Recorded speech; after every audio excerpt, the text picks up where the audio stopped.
Pessoal, na aula de hoje nós vamos começar a falar sobre as operações fundamentais no ensino fundamental. Operações fundamentais no ensino fundamental, né? Bacana. Vamos começar falando sobre a adição no ensino fundamental, tá? Espera-se que as crianças no ensino fundamental saiam no mínimo, né, no ensino de matemática, no mínimo com essas 4 operações bem desenvolvidas. Então, nós falaremos aqui sobre alguns instrumentos, alguns procedimentos metodológicos adequados para o ensino de adição nessa aula, tá? Eu trago no primeiro slide para vocês um texto onde fala que trabalhar com crianças pequenas, apresentá-las ao conhecimento e aos conhecimentos matemáticos não é uma tarefa fácil e exige do professor o quê? Além de conhecimento do conteúdo, o conhecimento também de diferentes metodologias, ou seja, de diferentes formas de apresentar aquele conteúdo. Até porque cada criança, até coloco, né? Cada criança é um universo, ou seja, cada criança, ela assimila, ela compreende o mundo de uma forma diferente. Muitas vezes um conteúdo ou uma forma de ensinar que é eficaz, é eficiente para um aluno, acaba não sendo para o outro aluno. Por isso que o professor ele deve ter um repertório aí muito grande de metodologias, de estratégias de ensino, de forma a potencializar a aprendizagem dos alunos como um todo, tá? Deixa eu ver, é necessário que o professor enriqueça seu repertório teórico para subsidiar de maneira consistente seu fazer pedagógico e poder, primeiramente, reconhecer as dificuldades da criança e, na sequência, ser capaz de adaptar e propor atividades direcionadas àquela criança em particular.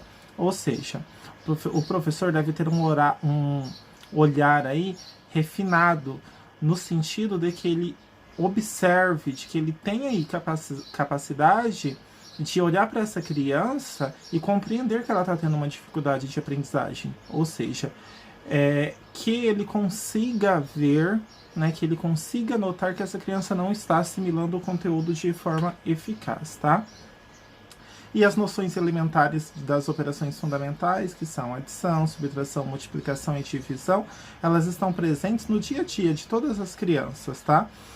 As noções de juntar, repartir, né, que são associadas às ideias de adição, subtração, né, divisão. É essencial que o professor, em um primeiro momento, ele considere, então, esse conhecimento que a criança já possui e sistematizar, para depois sistematizar esses conhecimentos de maneira a proporcionar a construção do pensamento matemático no pequeno aprendiz, tá? E a gente vê que a adição é a primeira operação a ser introduzida. Por que será? Porque ela requer mesmo um raciocínio mais simples, né? É somente aquela ideia de juntar, a ideia de acrescentar, tá? E daí eu coloco no terceiro slide para vocês. Mas como ensinar a adição? Primeiro eu coloco que tem que ter um requisito ali, né? Deve haver um requisito.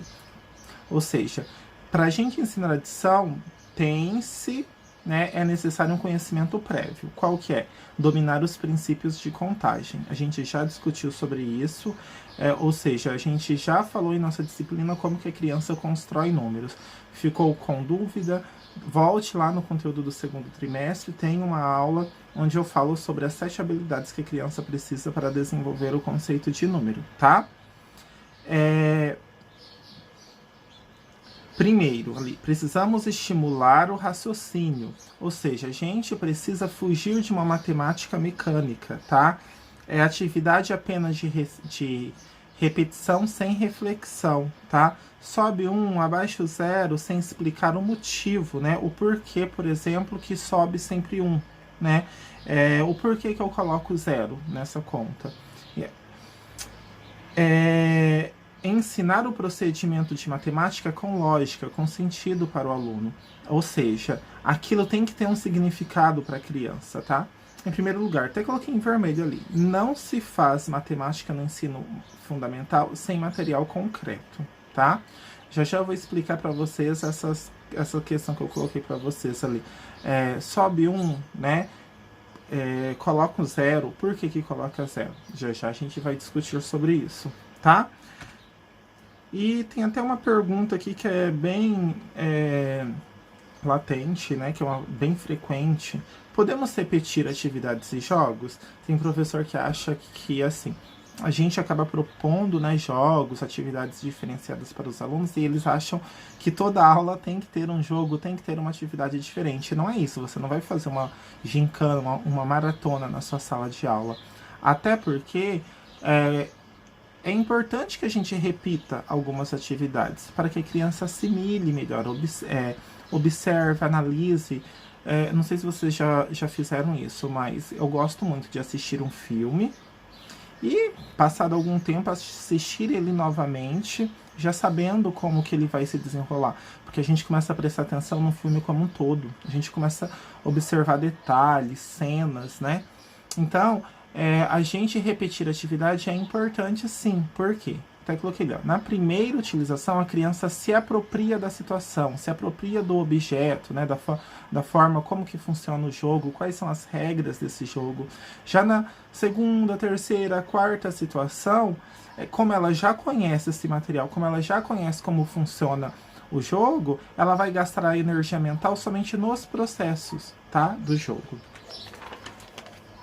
E eu trago aqui, né, a gente vai falar primeiro sobre as adições simples, uma sugestão de atividade, tá? Trago um dominó, mas, professor, dominó, né, pra gente trabalhar, como assim? Primeiro, é importante que a gente desenvolva na criança, faça a criança notar que para formar um número, a gente pode fazer de diversas composições, tá? Como assim, né? Várias composições podem formar um número. E aqui eu trago o dominó e eu trago aqui para vocês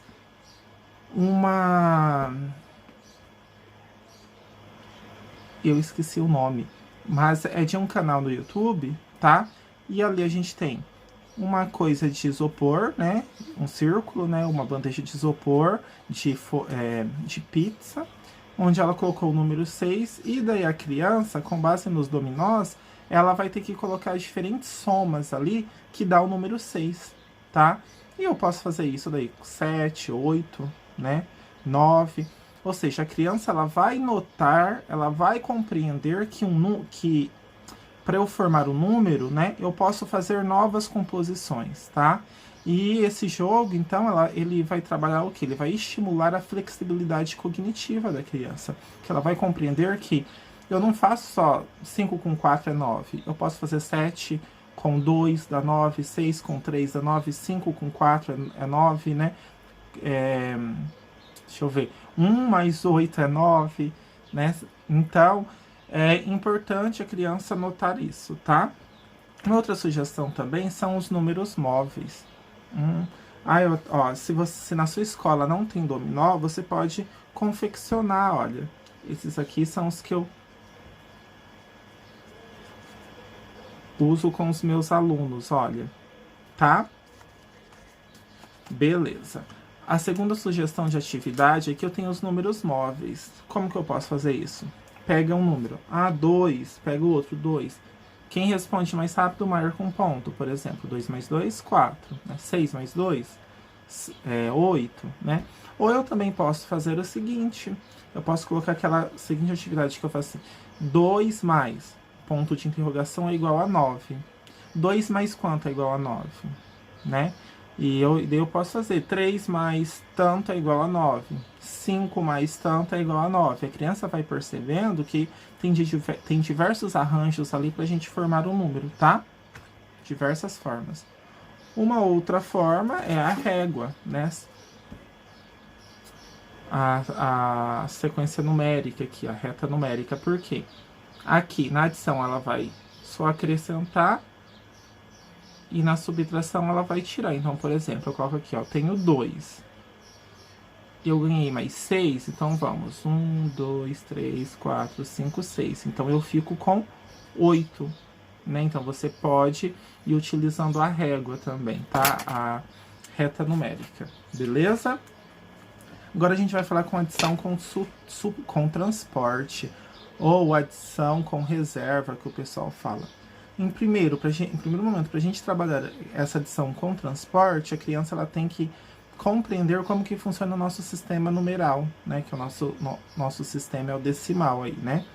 Professor, como assim? Eu acho que eu ouvi falar, mas eu não me lembro novamente o que é isso. Nosso sistema é a base 10, ou seja, a gente tem do 0 ao 9, a gente tem 10 algoritmos ali, né, que representam os números. E com esses números eu crio a mais variada quantidade de números, né? Eu represento, na verdade, a maior quantidade aí de números, uma variedade de quantidades. Vocês vão ver que o nosso sistema numeral decimal, ele tem duas características, né?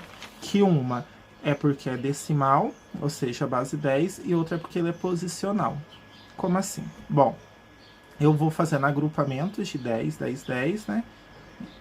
E segundo, é posicional porque cada número, dependendo da sua posição, ele tem ele representa uma quantidade, tá? Então, por exemplo, 222. O que está na casa da unidade ali, né, da posição da unidade, ele vai representar somente 2 unidades. Se ele está na posição da dezena, ele representa quantas unidades? 20 unidades, 2 dezenas. Ele está na posição da centena ali, ele representa quantas centenas? 2 centenas, que equivale a quantas unidades? 200 unidades, né? Então eu tenho 200, eu tenho mais 20 unidades e eu tenho mais 2 unidades, que dá 222. Então, dependendo da posição que esse número está, né, formando ali o número como um todo, ele representa uma determinada quantidade, tá? E é essencial que a criança compreenda as classes. O que são classes, professor? Acabei de falar, unidade, dezena e centena. E como que eu posso trabalhar com unidade, dezena e centena? Eu tenho aqui, ó,